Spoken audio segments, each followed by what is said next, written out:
Benvenuti di nuovo in questa serie di video clip. My journey to God in a very secularized world. We had just begun the last video clip, an email that I sent to the head of the married movement of priests in this zone of Italy, in Umbria. And because in December 2016, I offered printed some of my articles to the people to help them open their eyes in this confusion and everything else. But the head of was not happy with me at all. So when I returned from that cenacle in December, I then wrote him an email, and I continue with this email that I sent to him, Don Roberto. I wrote to him. It says, the first priority of a great number of priests and bishops today is to have the least problems possible, without asking themselves the question, what would Jesus want in this situation? What are the priorities of Jesus? And what are our priorities as priests or bishops? The salvation of souls by way of the lived truth or human respect? Certainly, I am convinced that the next year there will be the schism. Slowly, there are more and more priests and bishops who have the courage to be with the cardinals who wrote the dubia against Amoris Laetitia. I am convinced that when this schism will be out in the open, more people will wake up, and they will ask themselves the question, why are these cardinals, bishops, and priests who are asking this question of the Pope dubia? Why? Precisely for this reason. Bergoglio did not respond to the cardinals in order not to wake up the souls of the very negative fruits caused by the great confusion caused by Amoris Laetitia.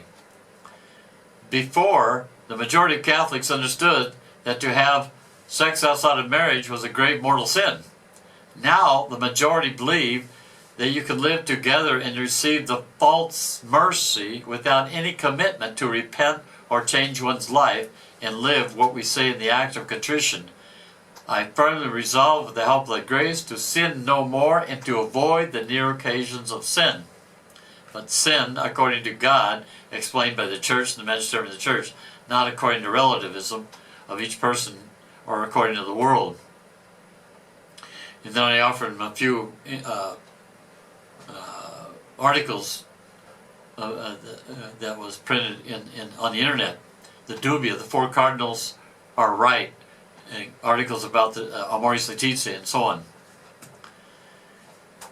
And then I offered to him, it says, here are some words of Our Lady to Don Stefano Gobi.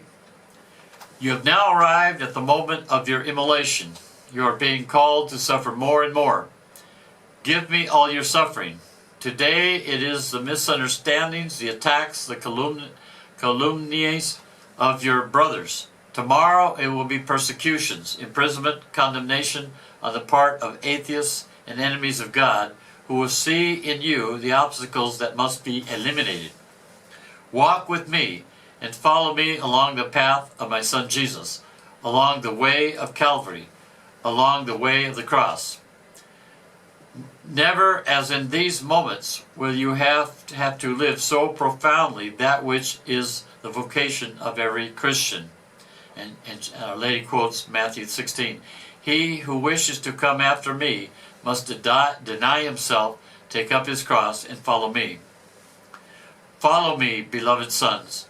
Today it is necessary to follow your mother if you want to travel without fear the path of my Son Jesus. This is a message, May 28, 1976. And another message of Our Lady. Beloved sons, let your hearts never be disturbed by the attacks against my movement, which are becoming increasingly frequent. This is my work alone, and it corresponds to a special plan of an Immaculate Heart.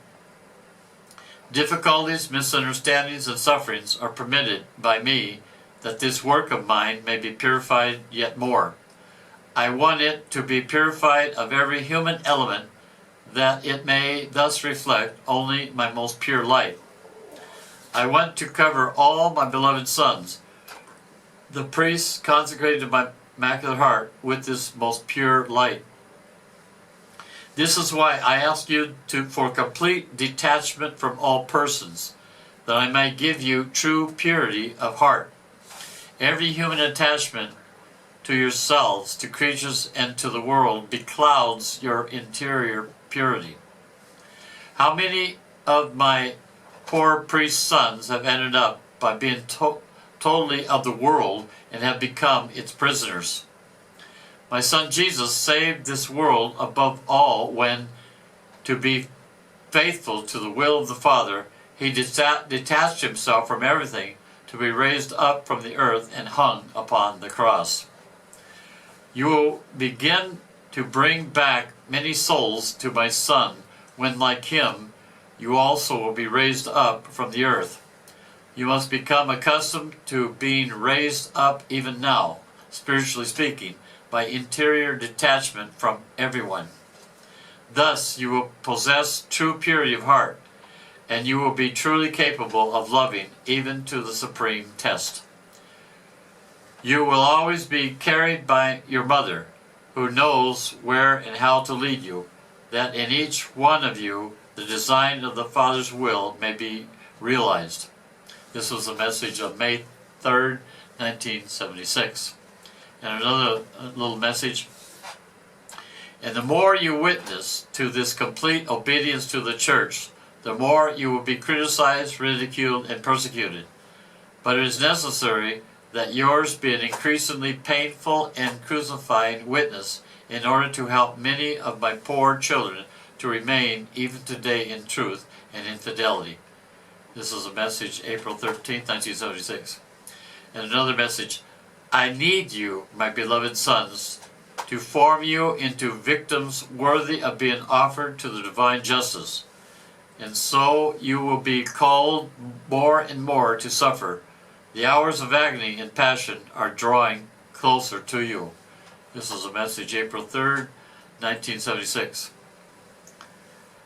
And then another message here, the feast, it was on the feast of the presentation of the child Jesus, February 2, 1976. Our Lady, the title, Sign of Contradiction. Do not be troubled, my sons, if you are not understood by some, and if on the contrary you are openly criticized and persecuted. My heart permits this to accustom you not to rely on any creature, but on me alone. Beloved sons, lean on my immaculate heart alone. By your word, which will repeat ever more loudly and clearly the truth which my Son Jesus has come to reveal to you. Do you see how many of your brothers, priests, betray this truth in the attempt to adapt it to the mentality of the world, impelled by a false illusion of being better understood, listened to by more people, and more easily followed? No illusion is more dangerous than this. By your witness, which must be a light and example for all the church, it has been ordained by the Father that yours be a witness which will become more and more painful. I repeat, my sons, the road upon which I am leading you is that of the cross. Do not fear if you become increasingly the target of misunderstandings, criticism, and persecutions. It is necessary that this happen to you, because as was my Son Jesus, so also you are being called today to be a sign of contradiction. The more you are followed, the more you will be rejected and persecuted. You will soon be called upon to struggle openly when my Son Jesus, myself, the church, and the gospel are attacked. This real division within my church, this real apostasy on the part of so many of my priest sons will become accentuated and thus develop into a violent and open rebellion. What now awaits you, my most beloved sons, is nothing less than your complete sacrifice for the salvation of the world and the purification of the earth. That was a message of December 31, 1975. Another message here.